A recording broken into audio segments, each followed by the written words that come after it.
Good morning mga mare. Nagluto po ako ng itlog para sa almusal ng aking estudyante. May pasok po ngayon today sa school. Fried rice po.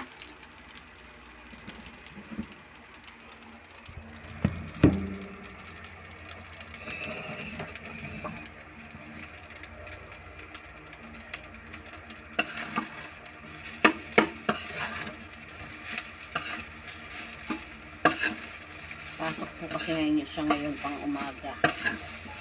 Pasok niya alas 6 hanggang 11.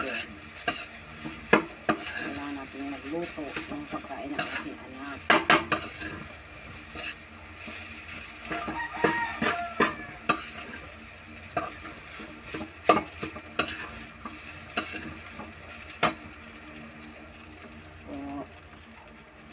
Puto. Kain po kayo mga mare. Nak, alika na nak, Patri, kain na.